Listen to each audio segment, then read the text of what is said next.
जो हमें शीतलता प्रदान करते हैं, हमें आनंद देते हैं, हमें हर्ष देते हैं, वो क्षण आ चुका है। पिछले साल हमने अनुरोध प्रयत्न किया कि सर के एमसी में आए, मैम के एमसी में आए, और अदिति महेश्वरी मैम वाणी प्रकाशन से सर और ममता कालिया में हमारे बीच में है। जोरदार तालियों से सर और मैम स्वागत करिए।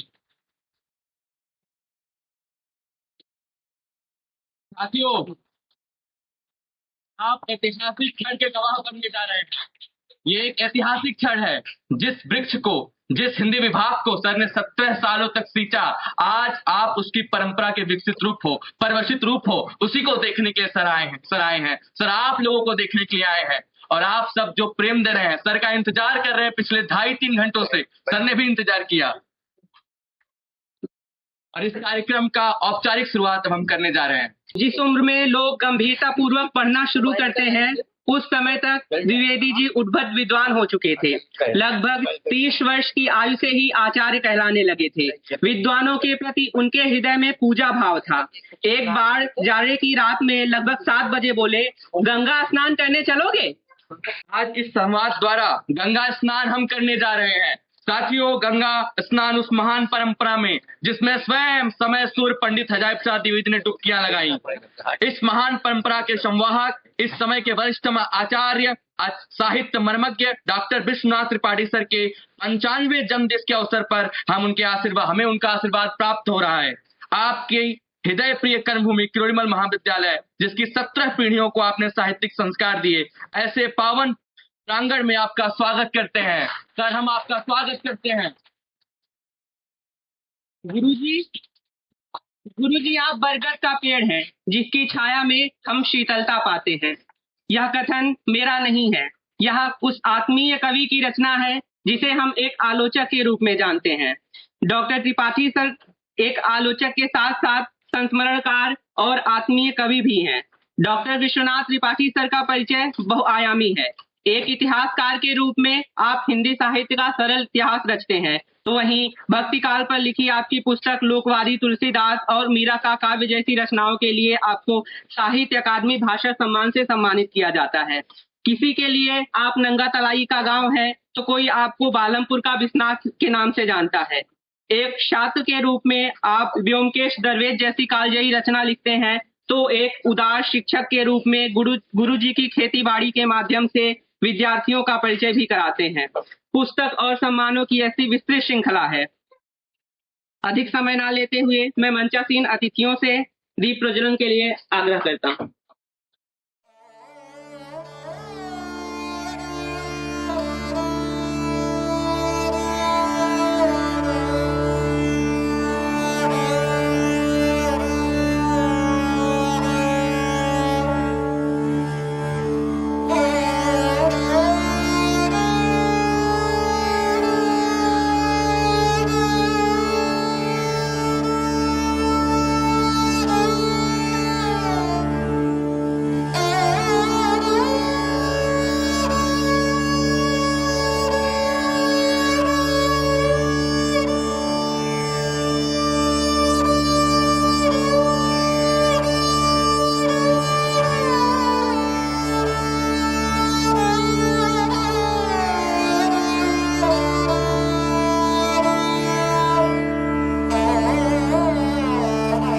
विश्वविद्यालय के कुलगीत के लिए अपने स्थान पर खड़े हो जाएं।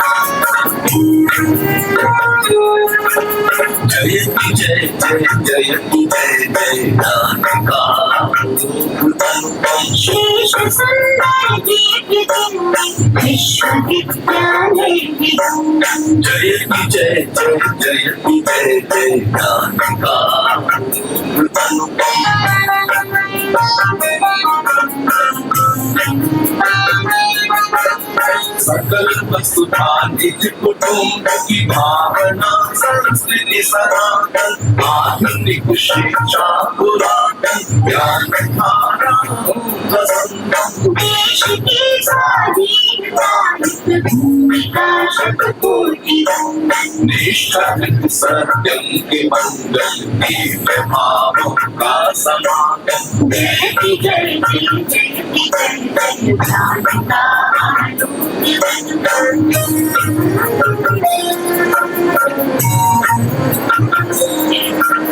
भव्य महावेद विद्यालयों में परिसरों से चिर सुशोभित श्रेष्ठ गुरुजन कर लगे छात्र और छात्राएं टीचर सभी करे प्राचार्य पावन साधना संकल्प से नवल वैश्विक चेतना क्रांति संस्कारों का उद्गम जय जय जय जय जय जय शेष सुंदर दिव्य बिंब विश्वविद्यालय दिवंगम जय जय जय जय जय जय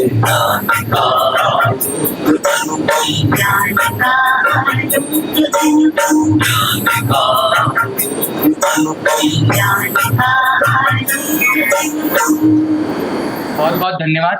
इसी क्रम में हम स्वागत वक्तव्य के लिए अपने विभागाध्यक्ष सबके प्रिय प्रभूषण नामदेव सर को आमंत्रित करना चाहेंगे।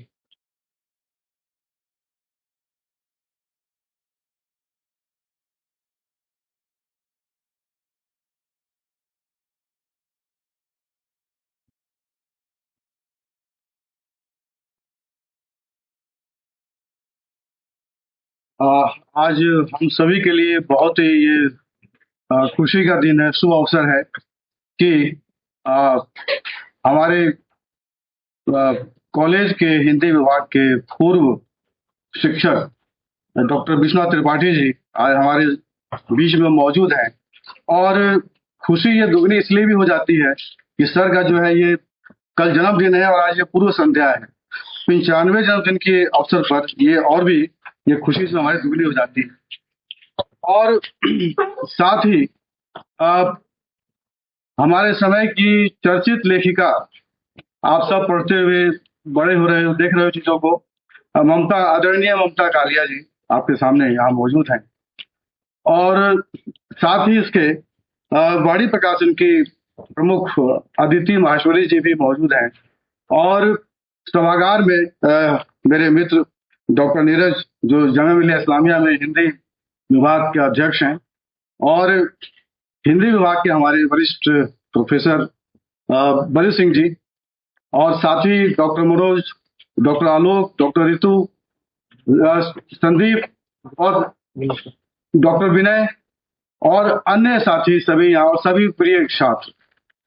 तो मैं चूंकि यहाँ पर परिचय सर का हो चुका है कि सर अभी आप देखें इस अवस्था में जो हमारे सामने मौजूद है, एक पूरा जो है इतिहास बोध, एक इतिहास आपके सामने मौजूद है। और हिंदी आलोचना में मैं ये बोलूं कि अभी लगभग भीष्म पितामह का जो भूमिका है अभी सर के पास है, वो इतने मतलब वरिष्ठम, और वो पूरी हिंदी आलोचना की जो कड़ी आप पढ़ते हैं जब हिंदी आलोचना को, तो शायद सर के बिना वो आलोचना जो है वो पूरा पाठ ही अधूरा है। तो इस इतने महान विरासत को हम आज अपने सामने हमारे सामने मौजूद है। और मैं इसके लिए, और मैं भी इस अवसर का, चूंकि मैं भी प्रतिभागी हूँ और मैं गवाह हूँ, हम सभी गवाह हैं, तो मुझे लगता है कि इस आयोजन के लिए विशेष तौर पे सर के प्रिय छात्र बलि सर, उनको इस आयोजन के लिए विशेष तौर पे बहुत ही धन्यवाद बनता है। और आप सभी का स्वागत और धन्यवाद। और आप सभी लोग आगे अपने प्रिय हमारे लेखक आलोचक गण से आप बातों को सुनेंगे और जरूर लाभ उठाएंगे। साहित्य की दुनिया में, आलोचना के क्षेत्र में आप उससे लाभान्वित होंगे। बहुत बहुत धन्यवाद, शुक्रिया आप सभी का।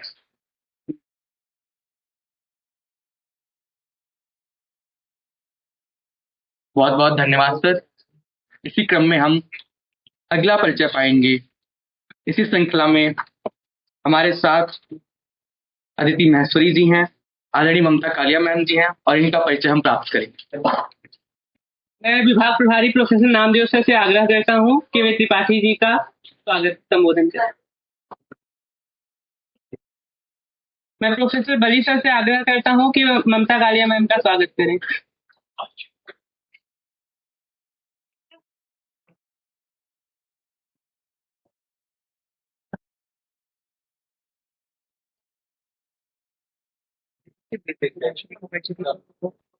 सर इधर वही इधर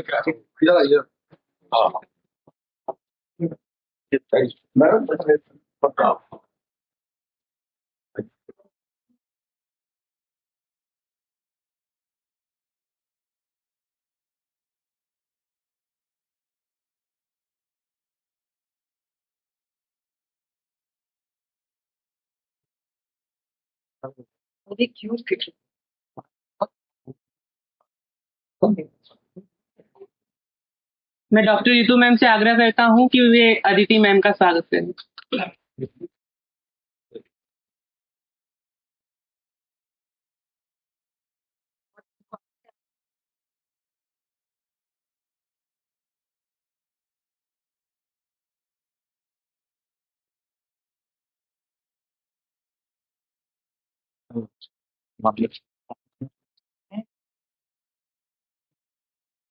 मैं मनोज सर से आग्रह करता हूँ कि वे बली सर का स्वागत करें।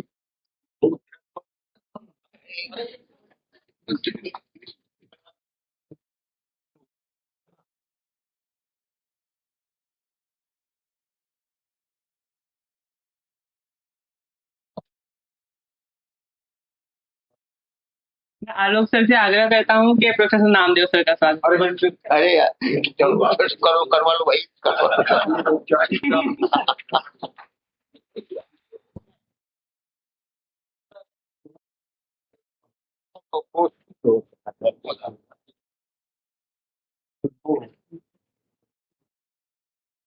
आज हमारे बीच वाणी प्रकाशन से अदिति माहेश्वरी जी हैं। ये हमारे लिए सचमुच गर्व का विषय है। आपकी शिक्षा दिल्ली विश्वविद्यालय से हुई, से अंग्रेजी साहित्य में स्नातक और प्रास्नातक करने के बाद 2013 से वाणी प्रकाशन ग्रुप की कार्यकारी निदेशक के रूप में साहित्य की सेवा कर रही हैं। स्त्री चेतना, कला चेतना, जन चेतना पर आधारित साहित्य पर आपकी विशिष्ट दृष्टि रहती है। हाल ही में प्रकाशित पद्मश्री मालिनी अवस्थीकृत चंदन किवाड़ आपके प्रकाशक व्यक्तित्व को दर्शाती है। हाल ही में राष्ट्रीय नाट्य विद्यालय में आपकी अनुदित पुस्तक क्यों नहीं हो सके खाली हाथ को लोकार्पण आपके सक्रिय लेखन का प्रमाण है। मैम, आपका हार्दिक स्वागत है। आपके वक्तव्य के लिए हम आपको आमंत्रित करते हैं।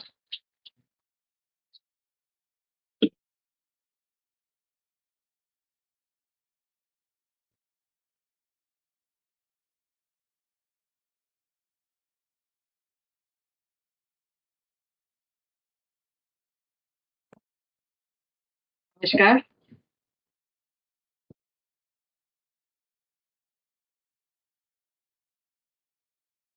परम आदरणीय गुरु जी, आदरणीय विश्वनाथ त्रिपाठी जी, आदरणीय ममता कालिया जी, हिंदी विभाग रोरीमल विश्व college, Shri Namdev ji, doctor Neeraj ji, doctor Ritu जी, श्री आलोक जी और डॉक्टर बली सिंह जी, मेरे प्रिय साथियों, आज जब मुझे कॉलेज से आपके मित्र का फोन आया 2 दिन पहले कि आदरणीय त्रिपाठी जी के जन्म दिवस की पूर्व संध्या पर हम एक कार्यक्रम आयोजित कर रहे हैं और उसमें आप परसाई जी पर अपना वक्तव्य पेश करें, तो मुझे ये लगा कि ये 2 परंपराओं के पुरोधाओं को साथ में कैसे रखा जाएगा। मेरे पिता के गुरु आदरणीय त्रिपाठी जी को जितना पढ़ा, जितना देखा, वो कम ही कम है। और परसाई जी की जन्मशती का वर्ष है, साथ ही धर्मवीर भारती, मोहन राकेश और अलकाजी साहब की भी जन्मशती का वर्ष है। हिंदी साहित्य के लिए ये बेहद महत्वपूर्ण साल आखिर क्यों है? कई तरह की दृष्टियां इस साल को समझने के लिए चाहिए। परसाई जी जिस समय में लिख रहे थे, वर्ल्ड वॉर फर्स्ट खत्म होने लगा था और दूसरा विश्व युद्ध शुरू होने लगा था। उनका एक दीर्घ इंटरव्यू दूरदर्शन के आर्काइव्स में हम सभी के बीच है, पब्लिक डोमेन में है, जिसमें हम ये सुनते हैं कि किस तरह से भारत में नाजी शक्तियों के प्रति एक बड़े दुराभास सी मची हुई थी भारतीय समाज में, वो किस प्रकार की थी। स्वस्तिक का उनका चिन्ह भारतीय समाज को कहीं ना कहीं ले जाकर उनके पास उनके उनके समीप ले आ रहा था। जिस प्रकार से यूरोप में नाजी शक्तियों का खंडन हो रहा था, उस प्रकार से भारतीय उपमहाद्वीप में नाजी शक्तियों का खंडन नहीं हो रहा था। परसाई जी इस बात के साक्षी हैं। ये भी समझना जरूरी है कि परसाई जी जिस समय में लिखना शुरू कर रहे थे, महारत्न और नवरत्न कंपनियां इस देश में खड़ी हो रही थी, और आज उनके जन्मशती वर्ष में हम पाते हैं कि ये कंपनियां बिक रही हैं। तो देश कहाँ बदला? व्यंग विधा दर्शन शास्त्र के आसपास आज नहीं पाई जाती, काफी फुअर हो गई है। सोशल मीडिया पे क्या चल रहा है आप और हम सब जानते हैं। व्यंग सहने की, व्यंग करने की तमाम शक्तियां समाप्त हो चुकी हैं, इसलिए निम्न स्तरीय भाषा का प्रयोग किया जा रहा है। इसका सामाजिक रूप से खंडन भी हो रहा है, होना भी चाहिए। लेकिन इन 75 वर्षों में एक आजाद भारत किस पड़ाव पर आके खड़ा हो गया कि अपनी आलोचना सहना, देखना, समझना कम और कमतर खत्म ही हो गया। साइंटिफिक समाजशास्त्र के पुरोधा हैं परसाई जी। उन्होंने ही इस शब्द की गणना की है कि एक साइंटिफिक समाजशास्त्र हमारे देश में होना जरूरी है। वो गांधी के खिलाफ नहीं है, गांधीवाद के खिलाफ है। वो किसी भी प्रकार के इंस्टीट्यूशनलाइजेशन के खिलाफ है। जब हम परसाई जी को पढ़ते हैं तो हम पाते हैं कि कहीं ना कहीं देश सम्यक रूप से साथ में आकर कैसे आगे बढ़ सकता है, उनकी चिंता लगातार इस प्रकार से बनी रही। नेहरू के करीब पाते हैं खुद को, लेकिन साथ ही साथ नेहरू की उन नीतियों के भी खिलाफ हैं जहां पार्लियामेंट्री डेमोक्रेसी, संसदीय लोकतंत्र उनको ठीक से नपा हुआ नहीं दिखता। उनकी कृतियों के बारे में हम सब जानते हैं। आप लोगों में से कई लोग इंस्टाग्रामर्स हैं, बुकस्टाग्रामर्स हैं। पीयूष यहाँ बैठा है, सबसे हमारा चमकदार यंग चेहरा जो किताबों को बहुत अच्छे से प्रमोट कर रहे हैं। परसाई जी के किताबों से आज जो वक्तव्य, जो वाक्य, सूक्तियां हम इस्तेमाल करते हैं, वो ऐसा लगता है कि लिखी तो किसी युग में गई थी, उपयुक्त किसी और युग में हो रही है। लेकिन इन सबके बीच ऐसा क्या हुआ कि आधी आबादी के लिए परसाई जी कहीं ना कहीं विषयक होना बंद हो गए। मेरी शिकायत परसाई जी से आज उनके 100वें वर्ष में ये है कि क्यों उनके व्यंग में महिलाएं मंच पर स्वेटर बुनती हुई क्लर्क या सरकारी दफ्तरों में मटर छीलती हुई कोई अधिकारी के रूप में नजर आती हैं। क्यों उनके व्यंग में महिलाएं उस चुनावी क्षेत्र की आधी योद्धा के रूप में नजर नहीं आती जिस सरकार के समीप वो खुद को पाते थे और जिसकी हेड ऑफ द स्टेट एक महिला ही थी। ऐसा क्यों हुआ कि परसाई जी के व्यंग आलोक में छात्र आंदोलन नहीं नजर आता? मेरी शिकायत है उनसे। और ऐसा भी क्यों हुआ कि अपने उत्तरार्ध में, अपने लेखकीय जीवन के उत्तरार्ध में परसाई जी कहीं ना कहीं, जिसे हम इंग्लिश में तो कहते हैं डिसइल्यूजनमेंट, और कहीं ना कहीं हिंदी में हम उसको किस तरीके से व्याख्यात करेंगे मुझे पता नहीं, लेकिन बहुत निर्मम रूप से समाज का कटाक्ष करते हुए नजर आते हैं।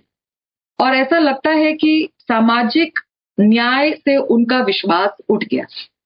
70-80 के दशक तक आते आते उनकी लेखनी अगर आप देखें तो आप पाएंगे कि परसाई जी कहीं ना कहीं एक सामाजिक एंटीथीसिस के रूप में उभर रहे हैं। तो बहुत लंबी बात ना करते हुए, शायद एक दूसरा राउंड बातचीत का जब खुलेगा तब ये बातें सामने आएंगी। और हरिशंकर परसाई जी को प्रकाशित करना, उनके साहित्य के साथ खड़ा होना वाणी प्रकाशन ग्रुप का सौभाग्य है और उनकी महत्वपूर्ण कृतियां हमारे यहाँ से प्रकाशित हैं। लेकिन ऐसा क्यों कि युवा जब भी मौजूदा सरकार का कटाक्ष करने जाते हैं तो परसाई साथ होते हैं, लेकिन युवा अगर इस सामाजिक डिसइल्यूजन में अपनी जगह ढूंढने जाते हैं तो परसाई साथ नहीं नजर आते हैं। कहीं ना कहीं ये विरोधाभास है और इस सभागार में बैठी आधी आबादी मेरी सहेलियां वो इस बात को जरूर जानती हैं, पढ़ती भी हैं और खुद को परसाई जी के साहित्य में इन एब्सेंशिया प्रो बोनो पाती हैं। तो ये कुछ मेरे एंट्री पॉइंट्स थे। अब मैं आदरणीय ममता जी और त्रिपाठी सर को सुनने के लिए आप सभी के तरह अग्रसर हूँ, उत्सुक हूँ। Next round over to you. Thank you.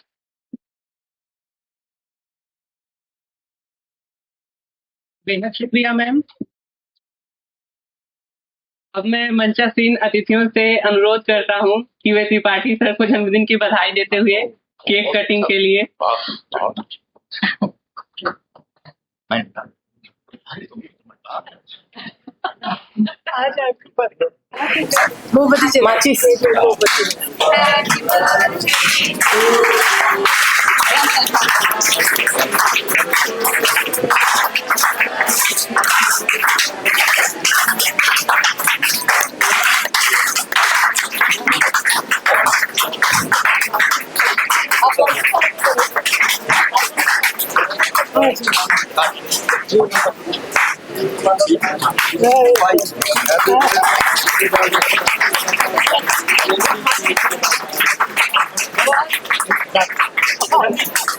जन्मदिन की बहुत शुभकामनाएं। क्या बताइए हो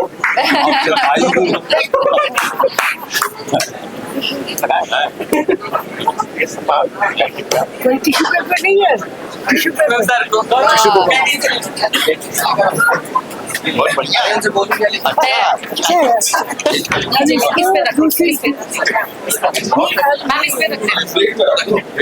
कोई दूसरा कोई चटनी देता होगा।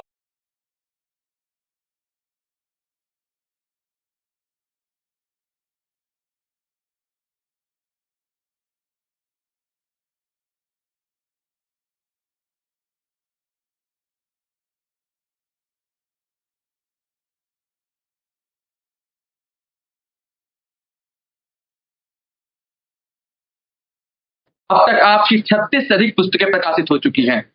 आपकी रचना दुखम सुखम के लिए साहित्य व्यास सम्मान, अमेरिका का लाइफ टाइम अचीवमेंट अवार्ड जैसे कई राष्ट्रीय और अंतर्राष्ट्रीय सम्मान आपको प्राप्त है। इलाहाबाद में जिए गए आपके सफर, रोमांटिक इलाहाबाद में जिए गए आपके सफर, एक खूबसूरत किताब जीते जी इलाहाबाद जिसको हम सब पढ़ते हैं खुशी के लिए। ममता कालिया मैम की विशिष्ट पहचान एक सशक्त स्त्रीवादी रचनाकार के रूप में है। मैं मैम को उनकी ही काव्यांश के साथ आमंत्रित करता हूँ। जैसे जैसे लड़की बड़ी होती है उसके सामने दीवार खड़ी होती है। क्रांतिकारी कहते हैं दीवार तोड़ देनी चाहिए, पर लड़की है समझदार और संवेदनशील। वह दीवार पर लगाती है खूंटियां पढ़ाई लिखाई और रोजगार की, और एक दिन धीरे से उन पर पांव धरती दीवार की दूसरी तरफ पहुंच जाती है। मैम आपका सादर आमंत्रण। ये तो था आदरणीय डॉक्टर विश्वनाथ त्रिपाठी, वाणी प्रकाशन की प्रबंध निदेशक आदित्य महेश्वरी, डॉक्टर नामदेव और मेरे प्यारे साथियों, भले मैं आप सबका नाम नहीं जानती पर आप सब मुझे बिल्कुल अपने लग रहे हैं और ऐसे लग रहा है कि मैं वापस उन कॉलेज के दिनों में पहुंच गई हूँ जब मैं क्लास लेती थी। क्लास नहीं लूंगी मैं। आदित्य महेश्वरी ने बहुत अच्छे और प्रासंगिक सवाल उठाए। इन सवालों से मेरा कई बार सामना होता है। जब हम कहते हैं किसी से कि परसाई को पढ़ो तो लोग कहते हैं हम परसाई को क्यों पढ़े। होता ये है, देखिए कि एक लेखक जिस काल क्रम में लिखता है, जिस समय में लिखता है, उस समय वो प्रश्न बहुत प्रासंगिक होते हैं। व्यंग ऐसी विधा है जो उसी समय तत्काल हुई प्रतिक्रियाओं पर आधारित होता है। जैसे आपको याद होगा, एक्समैन में R.K. लक्ष्मण एक छोटा सा कार्टून बनाते थे, और वो छोटा सा कार्टून इतना प्रासंगिक होता था क्योंकि वो आम आदमी की पीड़ा, उसके दुख दर्द तकलीफ के ऊपर आधारित होता था। पंडित नेहरू सबसे पहले उसको पढ़ते थे, सबसे पहले उसको देखते थे। इसी तरह परसाई के निबंध थे। मुश्किल क्या हो गई व्यंग विधा के साथ कि व्यंग के साथ हास्य को न जाने कब ज्वाइन कर दिया गया, नथी कर दिया गया। जब हम बात करते हैं तो हम हास्य व्यंग की बात करते हैं, और हो ये गया कि व्यंग धीरे धीरे कम होता गया और हास्य बढ़ता चला गया। और वो भी मंच के लेखकों ने और कवियों ने इस विधा को एकदम धराशायी कर दिया।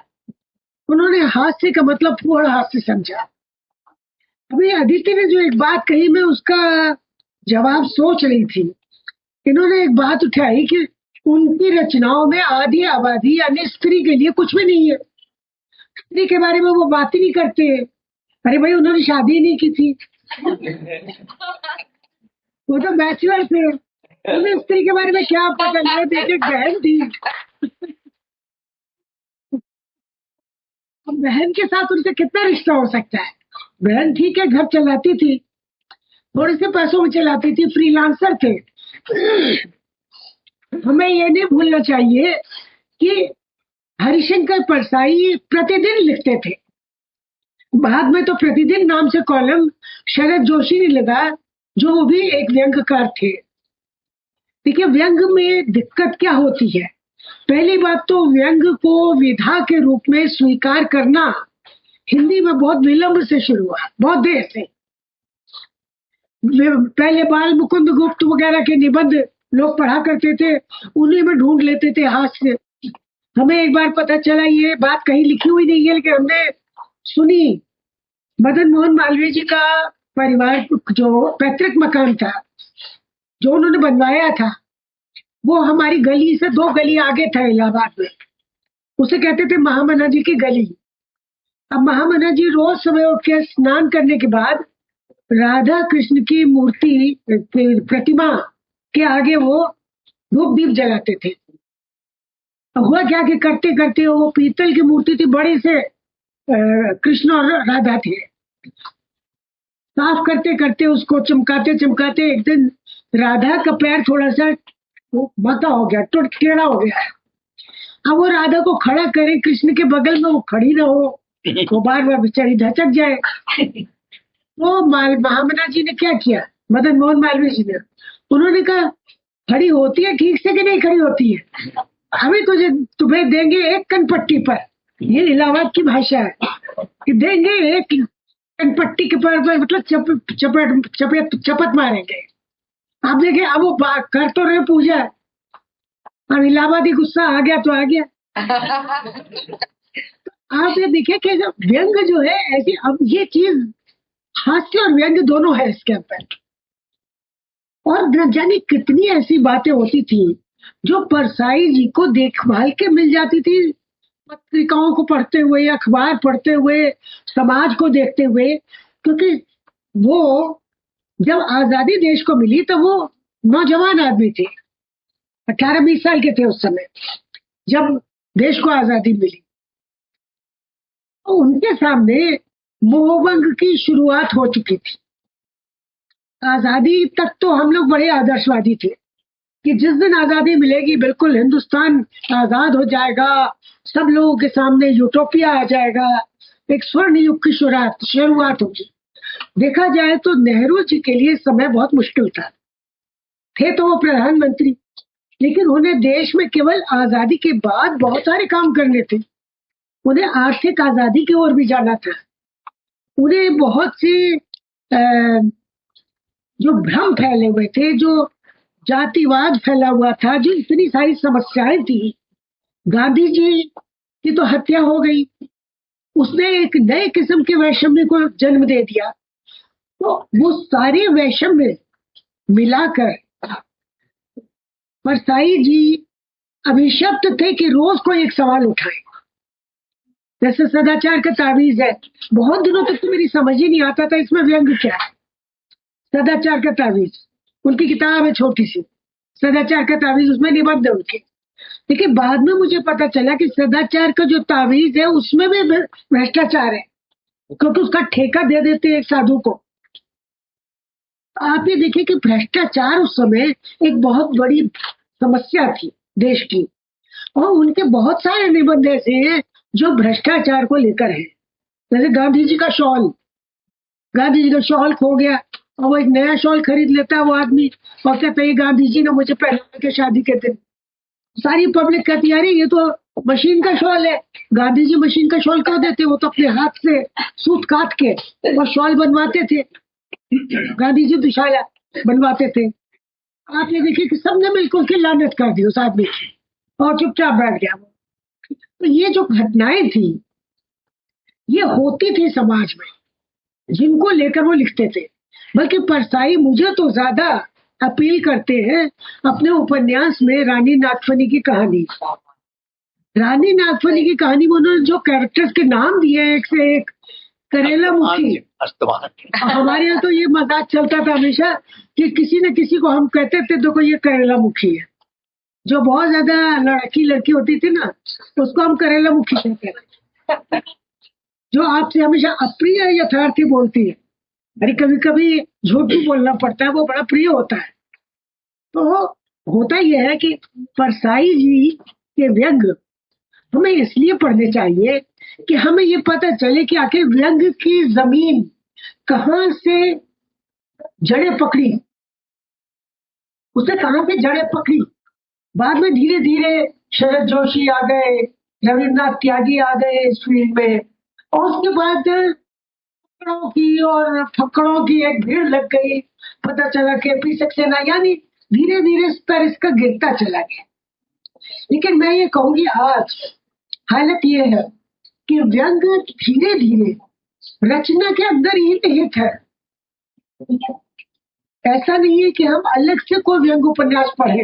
वो ठीक है, ज्ञान चतुर्वेदी आज के बड़े प्रमुख व्यंगकार हैं, उनकी रचनाओं में हमें व्यंग मिलते हैं, ज्ञान चतुर्वेदी की। लेकिन हमें अलग से पढ़ने की जरूरत नहीं। क्यों? हम राग दरबारी पढ़ते हैं तो हमें पता चलता है कि शिक्षा जगत में मैनेजिंग कमेटी इस तरह से हर चीज में हस्तक्षेप करती। वो कॉलेज को चलने नहीं देते, स्कूल को, जो स्कूल चल रहा है उसको वो चलने नहीं देते, वैसी चीज लोग उसमें भी बैठे ही रहते। इत्तेफाक से मैंने भी एक ऐसे कॉलेज में इलाहाबाद में काम किया जहाँ मैनेजर जो है वो किसी में चलने नहीं देता था। वो जो भी काम आप कीजिए तो बीच में अड़ंगा लगा देता था कि टेंडर लेकर आओ पहले। अब मैं इतनी बेवकूफ, मैं सोचती थी वाकई में टेंडर लेकिन 3 दुकानों में जाना चाहिए, तभी कॉलेज में कुकर खरीदा जाएगा, नहीं तो कुकर नहीं खरीद सकते। बाद में मुझे किसी ने बताया कि अरे वो जो दुकानदार आपको देगा ना कुकर, वो 3 आपको टेंडर में दे देगा लिखकर उसी समय टाइप करके। ये बात समझने में मैं अधेड़ हो गई। जवानी में मैंने शुरू किया थी प्रिंसिपलशिप, और आप सोचिए कि इतने वर्ष बीत गए मुझे ये समझने में कि अरे टेंडर वाला जो काम है सबसे पोल पट्टी का काम। अब देखिए व्यंग ऐसे ही आप जीवन में आता है आपके कि आपको धीरे धीरे यथार्थ का पता चलता है, और ये पता चलता है कि आपने जो सोचा है वो कितना गलत और कितना समय खपाऊ काम है। उसी काम को करने का एक शॉर्टकट होता है, और व्यंग उस शॉर्टकट का पता लगाता है। आज भी न जाने कितने शॉर्टकट्स हैं आपके सामने, अगर उन शॉर्टकट्स पे चले तो कुछ देर के लिए समस्या हल हो जाएगी, लेकिन किसी न किसी रूप में फिर आपके पास आएगी। आज इसीलिए चाहे फिक्शन हो, अकाल में उत्सव पंकज सुगली का उपन्यास है, उसमें वो बताते हैं सूखा जो है वो पूरे सरकारी विभाग को फलता है। अभी कुंभ मेला पूरा हुआ है, मेरी ये कहानी है मेला, मैं पसंद नहीं करती अपनी कहानियों को बोलना, पर इसलिए बता रही हूँ। कुंभ अभी भी हुआ है, अभी खत्म भी नहीं हुआ है। खत्म होगा वो शायद होली के दिन जाकर। लेकिन मैंने मेला कहानी में यही बताया है कि सरकारी लोग जो है वो सारे मिलकर एक साथ एक स्वर में एक स्वर में झूठ बोलते हैं कि अगर 50 लाख लोग नहाए वो कहते जी 1.5 करोड़ नहाए क्योंकि बजट उसी से पर स्वीकृत होता है। जो सरकार का बजट है सारी चीजों का, दुनिया भर के रास्ते का, रेत के बोरों का और जीवन रक्षक बोटों नावों का, वो सब स्वीकृत उसी से होता है कि कितनी संख्या नहाई। इस पर सारा पुलिस विभाग झूठ बोलता है, सारा सुरक्षा विभाग झूठ बोलता है, सारी रिवर पुलिस झूठ बोलती है क्योंकि वो जानते हैं कि मलाई यहीं से निकली। आप ये देखिए कि व्यंग की स्थितियां लगातार जीवन जीते हुए ही हमें मिलती है और स्त्रियों को तो कितनी मिलती है। किसी लड़की के साथ अगर मान लीजिए बलात्कार हो जाता है, अगर वो थाने जाएगी वहां पर उसकी शिकायत नहीं लिखेंगे, वहां 2-3 बलात्कार और हो जाएंगे उसके साथ। जो फोन नंबर दे रखे हैं सरकार ने कि इन नंबरों पर फोन कीजिए आपको तुरंत सहायता मिलेगी, आप उस नंबर को फोन करके देखिए, कोई उठाने की गलती नहीं करेगा। ये सब व्यंग की स्थितियां हैं, हास्य की नहीं है। अभी इतना बड़ा विश्व पुस्तक मेला हुआ, बड़े बड़े अक्षरों में अखबार में खबर छपी कि वरिष्ठ नागरिकों और वरिष्ठ लेखकों के लिए निःशुल्क प्रवेश और उन्हें कोई कष्ट नहीं होगा। मुझे रोज कष्ट हुआ जब मैं वरिष्ठ नागरिक भी हूँ, वरिष्ठ लेखक भी हूँ, लेकिन मेरी कोई सुनवाई नहीं वहां पर। बड़े प्रेम से लोग बुला रहे हैं, उन्हें नहीं पता कि मैं माता कालिया माता पहुंचेगी कैसे। तो क्योंकि वहां नेशनल बुक ट्रस्ट के जितने भी अधिकारी थे किसी ने फोन उठाने की गलती नहीं की, सबके नंबर मेरे पास थे लेकिन कोई फोन नहीं उठाता। कतार की कतार, वहां सरकारी गाड़ियां लगी हुई थी अंदर, कोई भी गाड़ी, सब निश्चल। उनके ड्राइवर कहीं चाय पी रहे हैं या कहीं पर बस नींद लगा रहे हैं अपनी, सो रहे हैं कहीं पर, आपको कोई उपलब्ध नहीं। आप ये बताइए इतना बड़ा मेला आप करते हैं। इसी तरह कुंभ मेले में होता, मैं तो हर 6 साल में देखती थी अर्ध कुंभ, हर 12 साल में देखती थी पूर्ण कुंभ। इलाहाबाद में हमारे यहाँ उम्र नहीं पूछते लोग, ये पूछते आपने कितने कुंभ देखे। अपने आप उम्र पता चल जाती कि आपने 3 कुंभ देखे, अरे कम से कम 40 साल के तो होंगे। अब ये देखिए सारी स्थितियां जो है जीवन में, हम जहां पर भी जाते हैं, जहां पर भी आप बात करते हैं किसी से, आपके सामने वो विज्ञानात्मक स्थितियां आती जाती है। अगर हम लोग कहानी लिखना शुरू करते तो क्यों शुरू करते हैं? कहीं कोई चीज कभी तो हमें चुभ जाती है और कभी हमको खुश कर जाती है, कभी हमारे अंदर सवाल बौखलाती है, कभी हमें लगता है कि इसके ऊपर तो बवाल हो जाना चाहिए, क्रांति हो जानी चाहिए, तब हम लिखने बैठते हैं। और जाहिर है जिस रचना में जरा भी व्यंग न हो उस रचना को पढ़ना ऐसे ही है जैसे बिना नमक के खाना खाना, क्योंकि आपको जीवन में वो मैदान दिया है जिसमें कि ये सारी चीजें घटित होती है। लेकिन ये भी है कि हमें कई बातें व्यंग की स्थितियां सिखाती भी है। विश्वनाथ त्रिपाठी जी के लेखन में आप देखिए इतनी प्रियता, मधुरता, आस्वाद है। मैं तो जब पढ़ती हूँ तो मुझे लगता है जैसे मैंने बलरामपुर की बालूशाही खा ली, इतना प्यारा उन्होंने बालूशाही का चित्रण किया है उसमें। या इनकी किताब गंगा स्नान करने चलोगे, अरे क्या आत्मीयता हो उसके अंदर।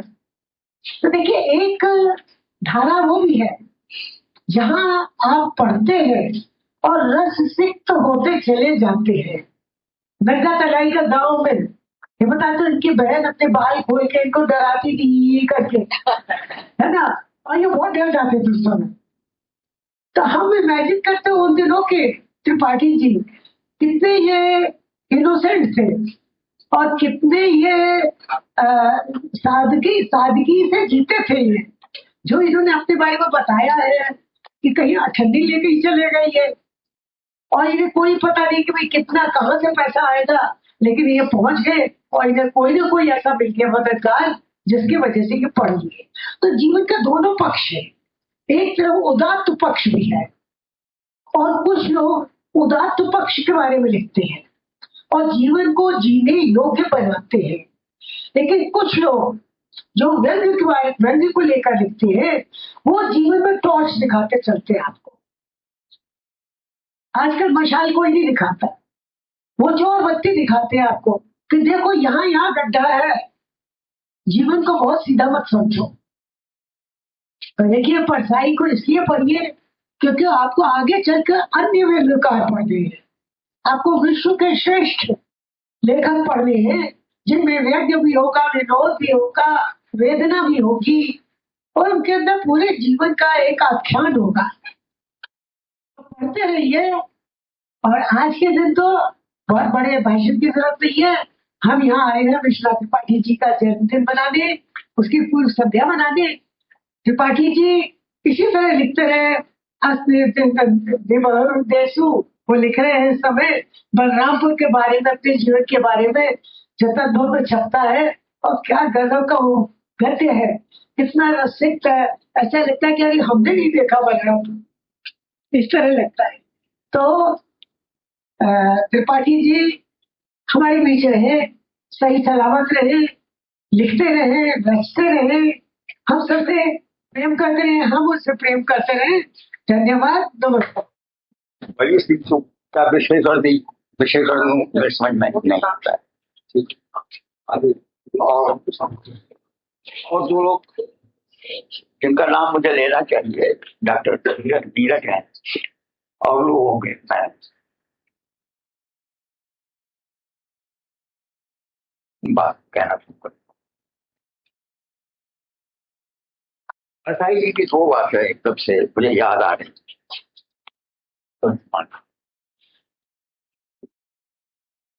पहली बार जब मैं परसाई जी से मिला जबल से, तो परसाई मेरे गुरु आचार्य हृदय साथ द्विवेदी बहुत पढ़ते थे।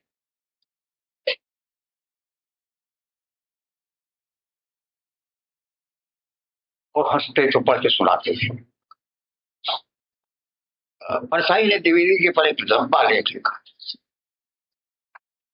ये जो उसमें नहीं। तो दो बात है, एक तो परसाई जी को मैं देखता रहा थोड़ी देर तक, तो जानते परसाई ने क्या कहा मुझसे? परसाई ने मुझसे कहा, मैं आज तक आश्चर्य कुंडल मेरा मन कैसे जान लिया, क्योंकि मैं सोच रहा था जैसे वो देख रहे थे। उन्होंने कहा कि तुम, मैंने देखा कि परसाई सुंदर है, व्यंग्यकार पढ़ा है ऐसा बैठा होते हैं, लेकिन खूबसूरत थे। परसाई का परिवार वो खूबसूरत परिवार था। तो बोले मुझसे कि तुम चिंता मत करो, मैं अविवाहित लेकिन ब्रह्मचारी नहीं हूं।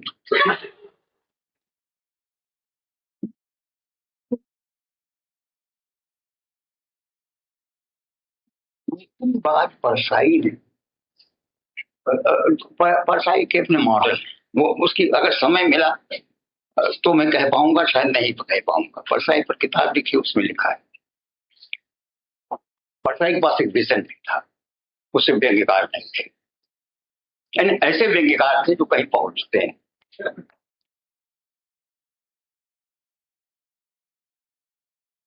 उन्होंने, उनके मॉडल नेहरू थे,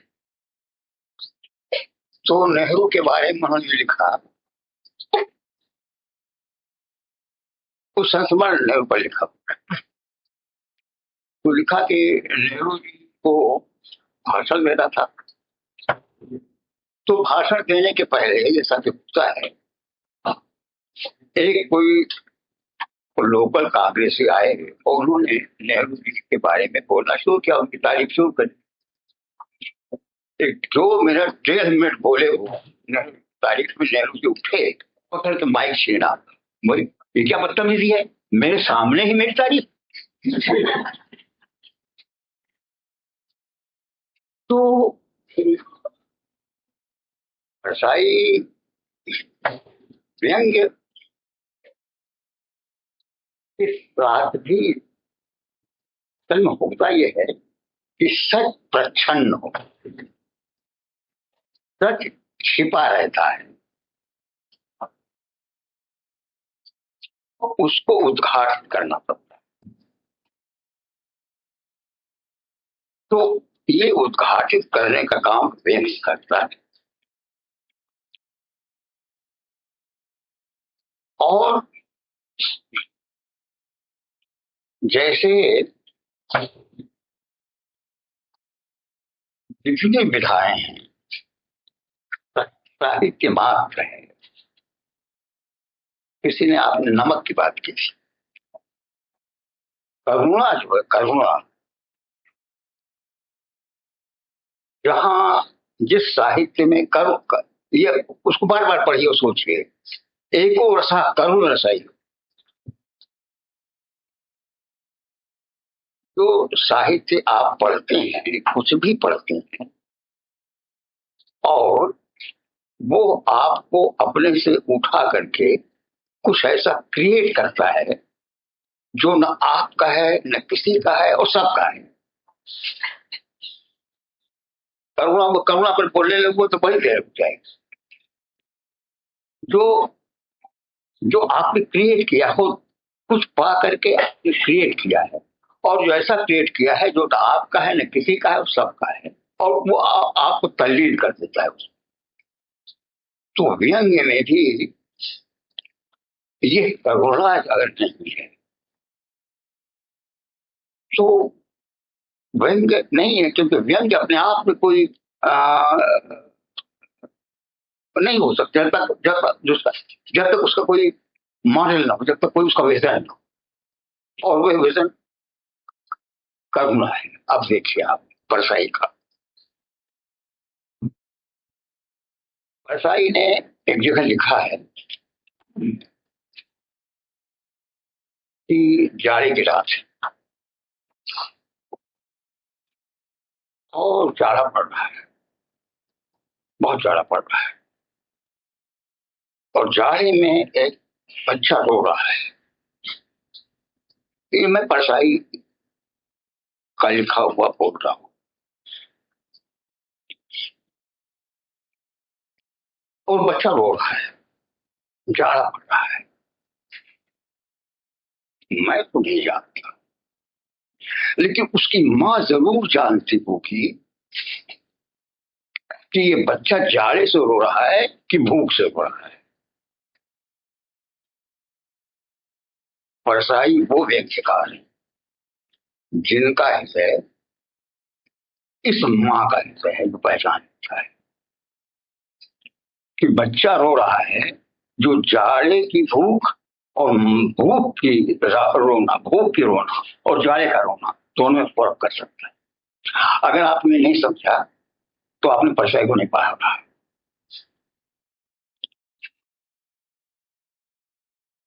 तो और उसमें एक बात थी, वो ये कहते थे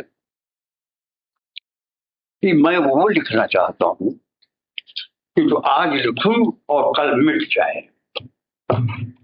मतलब समझे आप कुछ, जो अपने वर्तमान का नहीं होता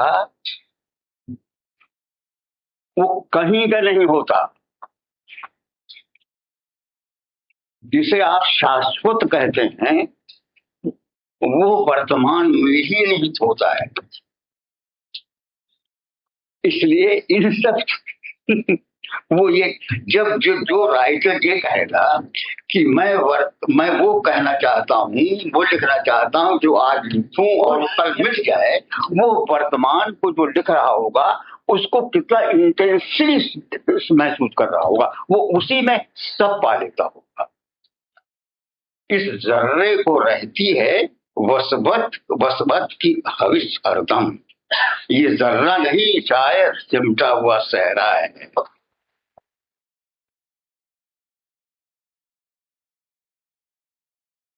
मैं समझा। ये 18 नहीं है, परसाई तो व्यंग्यकार है, इतनी जगह क्यों पढ़ेगा नहीं? कोई ना कोई तो ऐसी बात होगी। तो वो असल में और कुछ नहीं है, वो करोड़ रहा है। और मैं ज्यादा नहीं बोलूंगा, ज्यादा बोलूंगा तो बहुत बोलूंगा, फिर गड़बड़ हो जाएगा। उसे देखिए, ये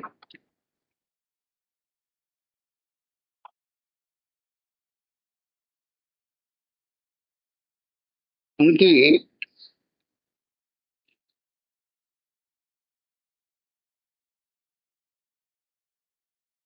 एक वो किसी एक व्यंग्य व्यंग्य चित्र है, व्यंग्य चित्र ही कहते उसे,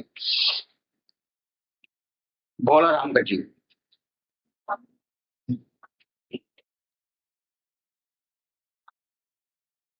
आप जानते हैं भोला राम का जीव नहीं लगा था जमदूत को। अब वो भोला राम का जीव स्मृत का इस्तेमाल वो इसलिए करते हैं, एक तो परसाई के यहाँ ये बात छूट, परसाई के यहाँ आपको ये मिलेगा कि देवता बहुत मिलेंगे, हनुमान मिलेंगे, लक्ष्मण मिलेंगे, राम मिलेंगे, और हनुमान जी चक्कर नहीं आ रहे थे, खुशामद नहीं पसंद कर रहे थे, फिर किसी ने ये किया, मार्केट वाले ने कि लाल लंगोट का एडवर्टाइज कर दिया, तो फिर हनुमान जी भी चक्कर में आ गए, पड़ गए। ये सब देवता, ये जो देवताओं का मजाक उड़ाया गया है परसाई के यहाँ, उसका सबसे बड़ा कारण यह है कि स्वतंत्रता आंदोलन के देवता उनके सामने भ्रष्टाचारी हो रहे थे। वो जो परसाई के हनुमान और परसाई के लक्ष्मण और परसाई की ये और रामराज में ये सब जो हैं वो वही हैं कि जो स्वतंत्रता आंदोलन के ये एक उनका वो रूप था, वही, अब नाम किसका लिया है, वही वो थे। और वही स्वतंत्र आंदोलन के बाद जब भोक्ता हुए उस सुख के तो क्या हो गए, वो परसाई सामने था और परसाई उसे लाना चाहते थे।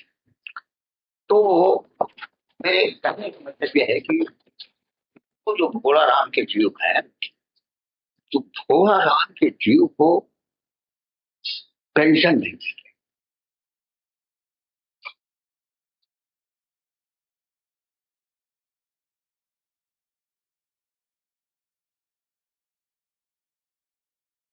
एक शब्द है दुख, बल्कि दुख आप सीधा शब्द, एक शब्द है फ्रैक्चर। जब ये शब्द बना तो आप चाहे जहां इस्तेमाल कीजिए,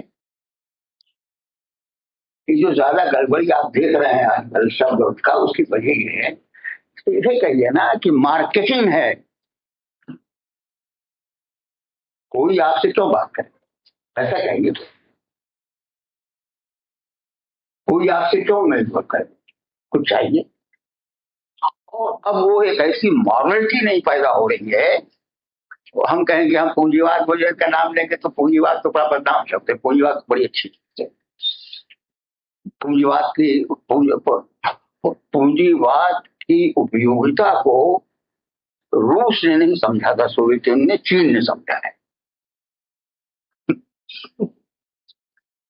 ग्रोथ तो पूंजीवाद का है ना।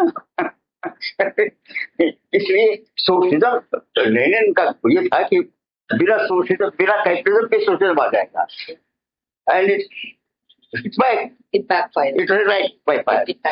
ये चीन ने समझा कि नहीं, पूंजीवाद होना चाहिए लेकिन हमारे बस में होना चाहिए ये राक्षस, और पूंजीवाद कितना ग्रोथ नहीं होगी।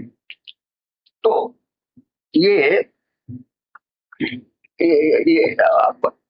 लेकिन ये शब्द है पेंशन जो है वो भोला राम को नहीं, मैं आप कह रहा था शब्द एक है फ्रैक्चर, चाहे जिससे इस्तेमाल कीजिए आप, लेकिन जब फ्रैक्चर आपको हो जाए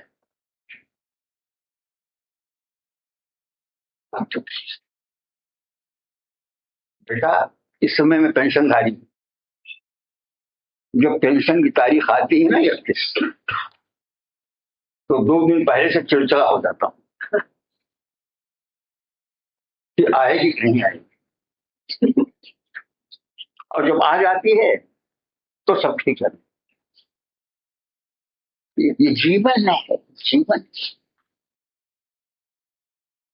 तो वो जब ये आप सोचेंगे ना, तब आप समझेंगे कि ये खेल नहीं है, ये ये ये व्यक्ति।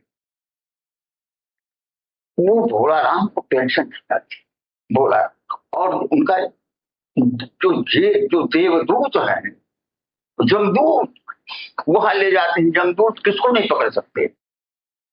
जमदूत सबको पकड़ सकते हैं, लेकिन जो जिसकी पेंशन नहीं आ रही है, उसका मन, उसका जीव नहीं पकड़ सकते। और आप ये देखते हैं कि अंत तक उसको पेंशन मिलती तो नहीं है, लेकिन उसी में रहता है। आप कहते ना कि जब आप जो चीज आपके मन में होती है ना, अटकट कर। ये शानी की कहानी है एक नाव के यात्री। फर्स्ट रेट का स्टोरी राइटर है वो, फर्स्ट रेट की स्टोरी राइटर। तो वो जब घर के लोग प्रतीक्षा करते हैं, वो अंधा बाप के कौन परीक्षा करता है, तो हर बात में कहता है कि वो आ गया, वो आ गया। तो जो आप जिसको पाना चाहते हैं ना, कर रहे आ गया। तो भोला राम का जीव जो है वो पेंशन नहीं पा रहा है, और जैसे ही उनको कोई भोला राम पुकारता है तो वो समझते हैं पेंशन आ गई, और वो खट से बोल देते हैं हाँ भोला राम यहाँ। भोला राम को पकड़ा, क्योंकि भोला राम का जीव कहाँ लगा है? पेंशन में। जब तुम्हारा रिजल्ट निकलने वाला होता है,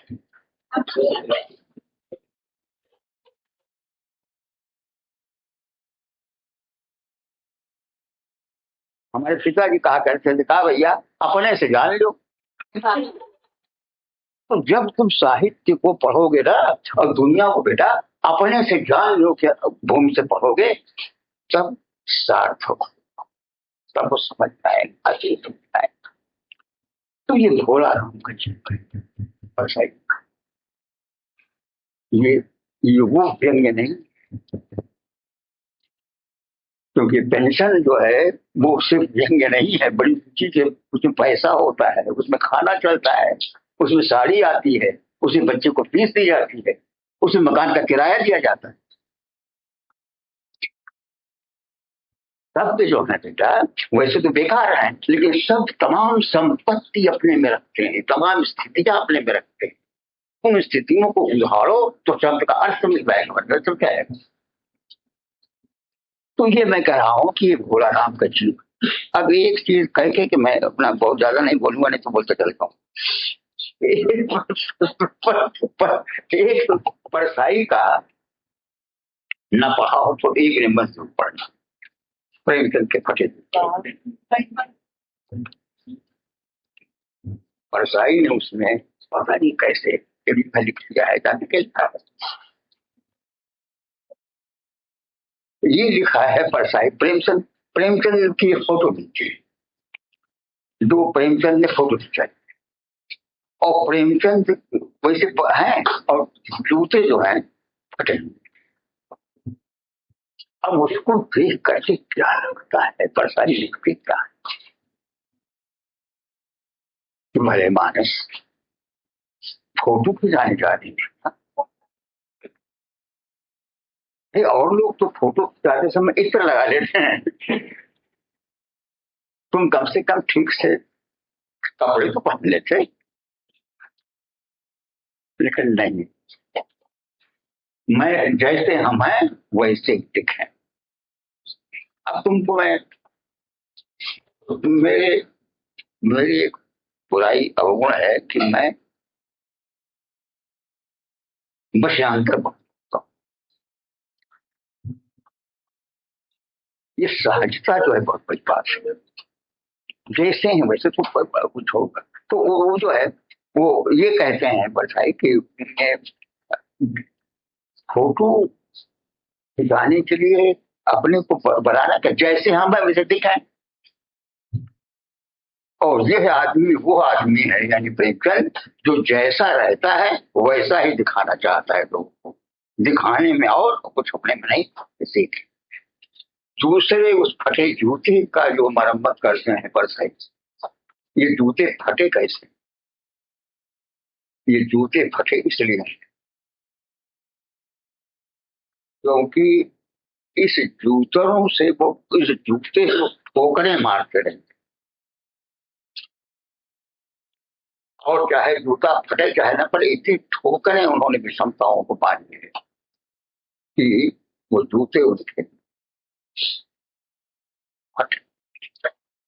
हमेशा उस जो विषमता है जो गलत है उसको लगातार उस पर अटैक करना, और उस अटैक करने से जूते फटे हैं, लेकिन उनका अटैक करना बंद है। एक उनके यहाँ इसी बीच में आ गया, असल में कचरे का ढेर। अरे कचरे का ढेर जो ओरिजिनल इमेज है वो ओरिजिनल मुक्तिबोध के यहाँ है और गांधी जी का है। मुक्तिबोध में भी गांधी की एक अजीब इमेज वो मुक्तिबोध क्रिएट कर सकते थे। अब और मैं कहना चाहता हूँ, सर्दी में बोरा ओढ़े शायद ये इमेज किसी और कहीं मुश्किल ही मिल रहा कि सर्दी में बोरा ओढ़े गांधी, और लोग आते हैं और गांधी को पीछे करके और वो कहते हैं तू आगे बढ़ जा, आगे बढ़ जा, हम हैं गए जमाने के चेहरे, तू आगे बढ़ जा। आगे कौन नहीं बढ़ना चाहता?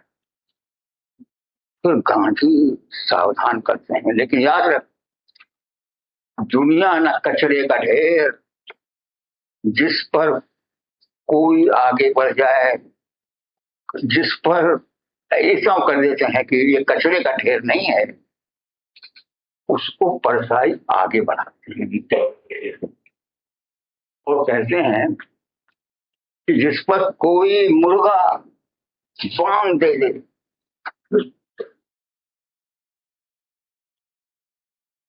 तो सुबह हो जाए। ये मुक्तिबोध गए परसाई ने उसे आगे बढ़ाया कि वो मुर्गा जो है जब कचरे ढेर पर जाता है तो जो बड़ी जोर से बांग देता है तो समझता है कि मैं क्रांति कर रहा हूं, सुबह हो जाए कि मैं क्रांति कर दूंगा, और अपने बांग को क्रांति की आवाज समझता है और करने क्या लगता है, उस कचरे के ढेर पर जो दाने पड़े हुए हैं जूठन बीन के खाने लगता है। तो आप ये देखते हैं कि बहुत वो ऐसा व्यक्ति है जिसके अलावा पूरे परसाई के में एक अंतःसलीला यहाँ से निकलती है, वो अजीब है। अनावश्यकता सौंदर्य की सबसे बड़ी दुश्मन होती है, अनावश्यकता।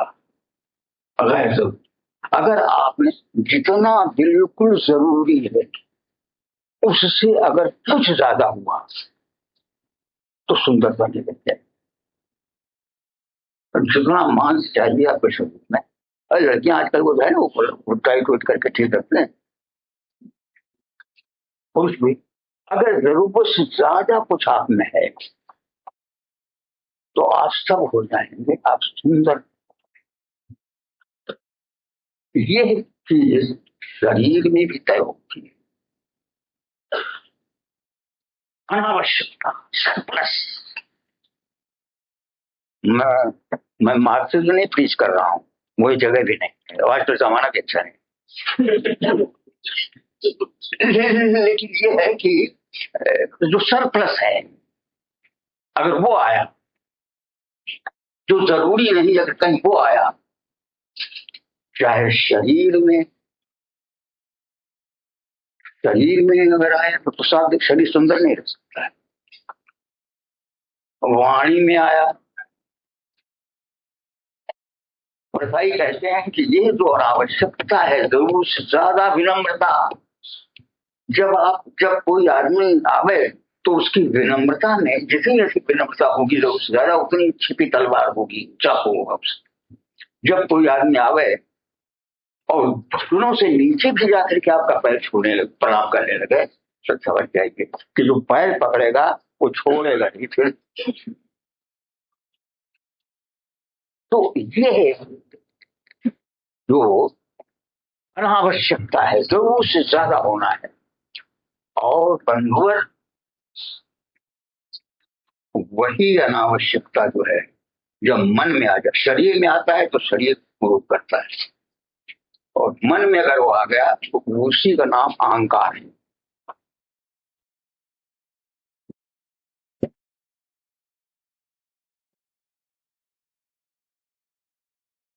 कोई जो है तुम ठीक करो,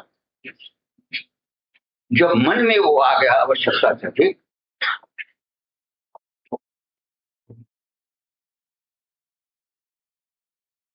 और परसाई नहीं, परसाई उन व्यंग्यकारों में से नहीं है जो व्यंग्य को क्रिएट करते हैं। देखो एक बात बताओ, किसी ने महादेव वर्मा के बारे में लिखते हुए लिखा था कि महादेव, मैं विरह में चिर, मिलन का मत नाम ले, मैं विरह में चिर, जनरल लिखा था कि ये गलत है। अगर पीड़ा होती तो उससे उभरने की कोशिश, लेकिन डॉक्टर रामविलास शर्मा ने लिखा कि नहीं, महादेवी में उभरने की पीड़ा है। रात निशा के उर्मे दिवस की चाह का शर्म,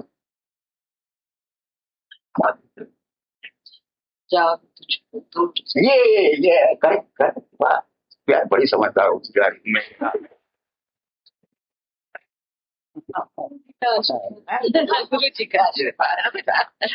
रात के उर्मे, अगर पीड़ा सच है, उस पीड़ा से मुक्ति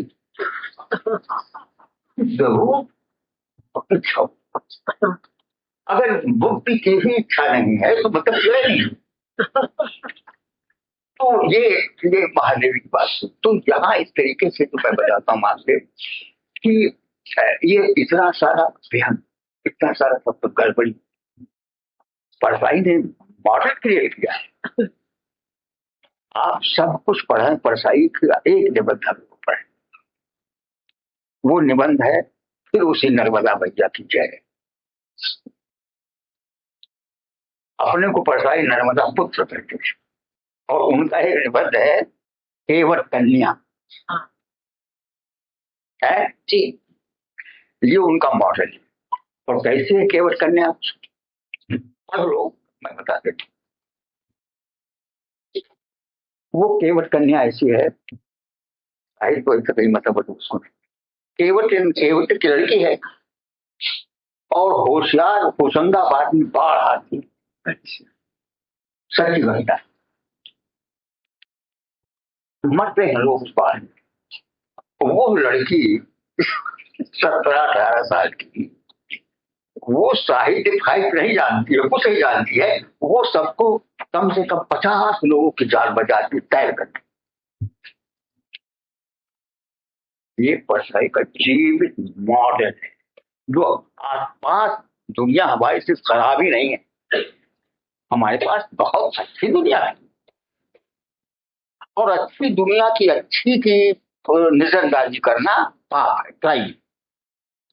जितना जरूरी है अपने आसपास की बुराइयां बताना, उससे ज्यादा जरूरी है अपने आसपास की अच्छाइयां बताना। तो परसाई ये बताते हैं, उनका मॉडल वो केवट कन्या है, ये लोग नहीं जानते। और उस केवट कन्या का जो वर्णन किया है परसाई, पुलिस वाले पहुंचते हैं उसके पास, अखबार वाले पहुंचते हैं, सब पहुंचते हैं, उसको पता नहीं हमने क्या किया है। वो उससे जो सवाल कोई वो बेवकूफ से बैठी रहती है, उसको पता नहीं कि ये कोई बहुत अच्छा काम हमने कर दिया, कोई ऐसा काम जिसकी तारीफ होनी चाहिए। कुछ हम तो मुझे डूब रहे थे, मैं बचा दिया बस। ये वही चीज है जिसको कबीरदास सहज और समझो। ये किरोड़ी में कॉलेज में यही मैंने मुदरसी शुरू की। ये तो मेरा मायका है।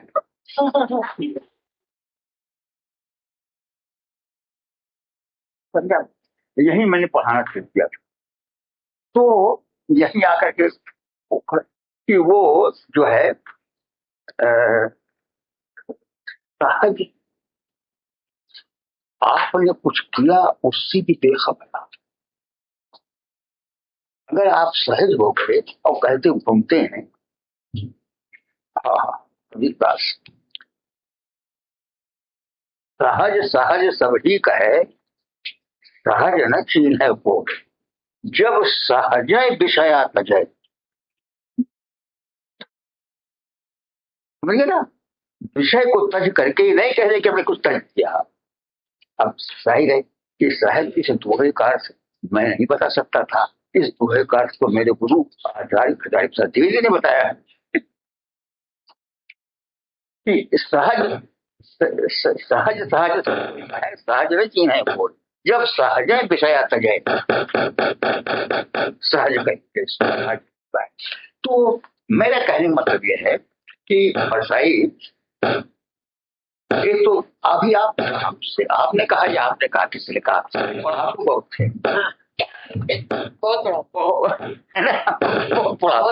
बहुत पढ़ाते थे। और उन्होंने क्यों नहीं की थी यह हमने पूछा था मुझसे, और वो भी बड़ा पिता उनकी प्रेमिका जो थी वो रहती, नाम का सब जानते थे। तो लेकिन मैं भूखा घर का नहीं, कच्चे घर का था। लेकिन ये हुआ कि जब मैं हाई स्कूल में था तभी मेरे पिताजी मर गए, और फिर घर का खर्चा कौन चलाता, मुझे नौकरी पड़ी, स्कूल मास्टरी। फिर मेरी 2 महीने युवावस्था में शादी योग्य थी, तो पहले मुझे उनको शादी कर दी थी, सीता जी की जो उनकी बहन थी। फिर उनके बच्चे हुए, भांजे, वो कहाँ विधवा हो गई सीता जी कम उम्र में। फिर उनके दोनों भांजे हुए, कहाँ रहे वो, कहाँ रहे, फिर किसके बारे छोड़े। कोई सुंदरी थी वो, 18-19 साल की उम्र में विधवा हो गई। तो परसाई वहीं रहे, उनके पास रहे। कहा जब इतनी बड़ी उम्र हो गई तो परसाई तो परसाई है, आप मेरे तो भयंकर था उनका। तो कहा कि जब मेरी उम्र हुई तो वो जो थी उन्होंने कहा कि अब शादी कर लीजिए। तो उन्होंने कहा मैं शादी तो 40 साल की उम्र कर दूंगा, लेकिन मेरे यहाँ मित्रों का आना बहुत बढ़ जाएगा। समझ बेटा ना? उन्होंने कहा कि शादी कर लूंगा, लेकिन 40 साल की उम्र में तो बच्चों का आना मेरे यहाँ बहुत बढ़ जाएगा, इसलिए मैं शादी नहीं करूंगा। चलिए नहीं परसाई। तो वो जीवन एक अजीब है, तो उससे मैं प्रभावित हुआ। जैसे एक बात है कि जब किसी का जीवन, मैं लिखता नहीं हूँ मतलब किसी बात, पहले उसका जीवन जब प्रभावित होता हूँ ना, तो मैंने देखा कि नहीं, तो उनका आप जो कुछ लिखते हैं उसमें आपका जीवन झलक मारते रहता है। हो गया काफी बोल रहे हैं, बस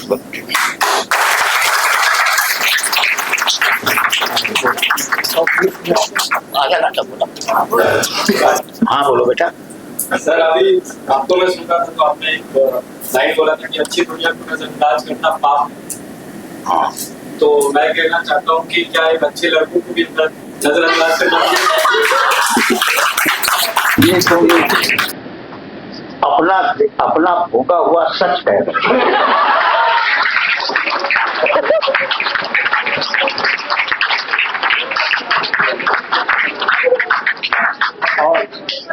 बेटा पाप, बेटा पाप, बिल्कुल पाप है बेटा। अब वो एक बात मैं तुमसे ये बता दूं, लगे हाथ को, कि पाप नहीं होता है। सिन जो है वो भारतीय आइडिया नहीं, सिन जो है वो क्रिश्चियन आइडिया।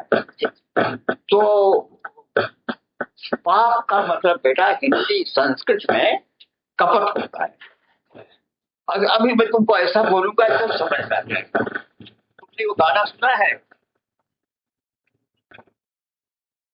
संवरिया रे थोड़ा मन बड़ा पापी, वो कपट क्या है? ये फिल्मी गाना जो है वो कपट, तो ठीक है, पाप की पानी कपटी सिनर नहीं कुछ नहीं। धन्यवाद ज्ञापन करने के लिए हम बली सर को आमंत्रित करना चाहते हैं। बली सर चाहते कब लाओ।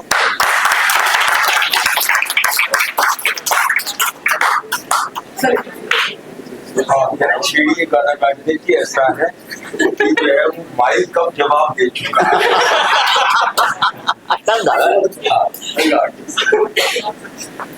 और जो है वो गुरुवर आए और उनकी मुझे बात याद है, वो कहते हैं कि ये भी हो सकता है कि माइक परेशान होकर मुंह में घुस जाए, मुंह बंद कर देंगे।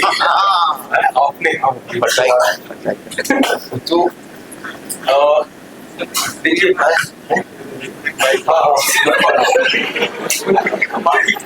अच्छा, मैं जो है हमारे जो मेहमान आए और नहीं छूना नहीं ये कह रहे हैं। अच्छा तो नहीं, मेरी आवाज पहुंच जाएगी, कोई बात नहीं। दरअसल देखिए आज जो मेहमान हमारे आए, हमारी गोष्ठी में आए, मैं जन संस्था और उनका आभार व्यक्त करता हूँ। उसमें और गुरुवर डॉक्टर विश्वनाथ त्रिपाठी, और इन्होंने जो है वो हम लोगों को देखिए अपनी बातों से बहुत लाभान्वित किया, पर इतने कम समय इन्होंने समय दिया, अपना महत्वपूर्ण उनका आभार है और अपनी बातों से जो है बहुत लाभान्वित हम लोग को किया। इसके लिए भी हम लोग आभारी हैं। और जो है वो हमारे मित्र जो है आए हुए देखिए दूर से भी, नीरज है, वेद है, और जो है वो एक और मित्र हमारे कई तो कुछ बात और विभाग देखिए, विभाग के हमारे साथी जो है वो और विभाग के जो है हमारे जो है वो नामदेव जी का धन्यवाद और आभार। धन्यवाद भी कि उन्होंने खुद हम लोगों को जो है वो प्रेरित किया इस कार्यक्रम करने के लिए। लेकिन ये था ना कि कार्यक्रम था, फिर दूसरा हुआ, फिर लंबे समय तक कैसे भाई हम लोग आभारी है दरअसल।